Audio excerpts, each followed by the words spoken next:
आसनसोल लोकसभा चुनाव के भाजपा प्रत्याशी एसएस अहलूवालिया और भाजपा नेता जितेंद्र तिवारी अपने समर्थकों के साथ भाजपा कार्यकर्ताओं के साथ पहली बार आसनसोल के कुल्टी विधानसभा अंतर्गत डिशेरगढ़ भाजपा कार्यालय में मोटरसाइकिल रैली में निकले और छिन्नमस्ता मंदिर में पूजा की। इसके अलावा इस दिन उन्होंने डिशेरगढ़ क्षेत्र में बीजेपी कार्यकर्ताओं और समर्थकों के साथ बैठक की। इसके अलावा इस दिन उनके कई अन्य कार्यक्रम भी हुए। छिन्नमस्ता मंदिर में पूजा अर्चना करने के उपरांत सुरेंद्र सिंह अहलूवालिया पत्रकारों से मुखातिब हुए एवं उन्होंने यह बातें कही। मत देवार अधिकार आछे अर्थात भोट देवार अधिकार आछे सेटा तादेर प्राप्य संविधानेर तत्त्वाधाने तारा जाते फ्रीली फेयारली निजेर भोटटा दिते पारे तार जन्य मायेर श्रीचरणे आराधनाटा करा और এটা আগেও বলছি এখন আবার আপনাদের বুঝাচ্ছি এই লড়াইটা কিন্তু দুটো পার্সোনালিটির মাঝখানে নয়। আমি এই এলাকায় আমার জন্ম, এখান থেকেই কামিন কল্যাণ কুটি থেকে কলকাতা বিশ্ববিদ্যালয় অবধি লেখাপড়া শিখেছি।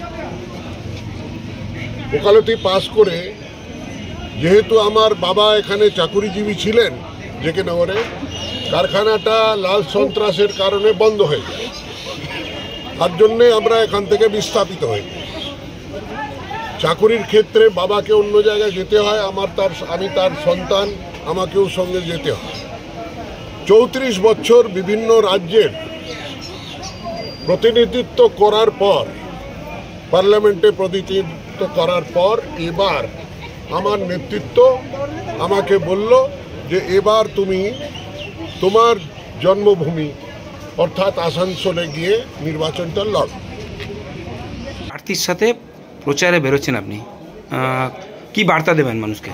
দেখুন, আমাদের নরেন্দ্র মোদীজি আগেই বলেছেন যে সমস্ত কেন্দ্রেই পদ্ম চিহ্নই আমাদের প্রার্থী, এবং তারপর আসানসোলের মতন জায়গায় যেখানে আমরা একটা এক্সপিরিয়েন্স লোক চাইছিলাম, সেখানে 6-7 বারের সাংসদ, মন্ত্রী ছিলেন, পার্লামেন্টে সমস্ত কিছু বোঝেন, মানুষের সমস্যার কথা কীভাবে পার্লামেন্টে বলতে হয় সেটা জানেন, সেই ধরনের অভিজ্ঞ প্রার্থী আমরা পেয়েছি। ন্যাচারালি ওনাকে নিয়ে আমরা আপ্লুত, এবং ওনাকে নিয়ে আজ ছিন্নমস্তা মন্দিরে পুজো দিয়ে আমরা আমাদের প্রচারের কাজ স্টার্ট করি।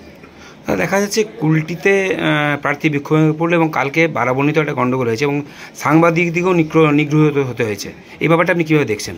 দেখুন, তৃণমূলের চক্রান্ত এগুলো, আর আপনি দেখেছেন যে তৃণমূলে তো নিজেদের মধ্যে বম মারামারি হয়, তো আমাদের তো এটা ক্ষোভের বহিঃপ্রকাশ হতে থাকে। এত ছেলে সবাই চাইছে যে ক্যান্ডিডেটে ক্লোজ হবো, ওনার কাছে যেতে চাইবো। এটা লড়াইটা, কম্পিটিশনটা কিসের, যে কে ক্যান্ডিডেটকে বেশি ভালোবাসবে তার কম্পিটিশন। আর তৃণমূল কংগ্রেসের লোকরা দেখুন ক্যান্ডিডেট কাছেই কেউ যেতে চাইছে না, তো সেই জন্য আমাদের মধ্যে একটু ভুল বোঝাবুঝি হয়ে যাচ্ছে, একটু ধাক্কাধাক্কি হয়ে যাচ্ছে, সবাই ক্যান্ডিডেট।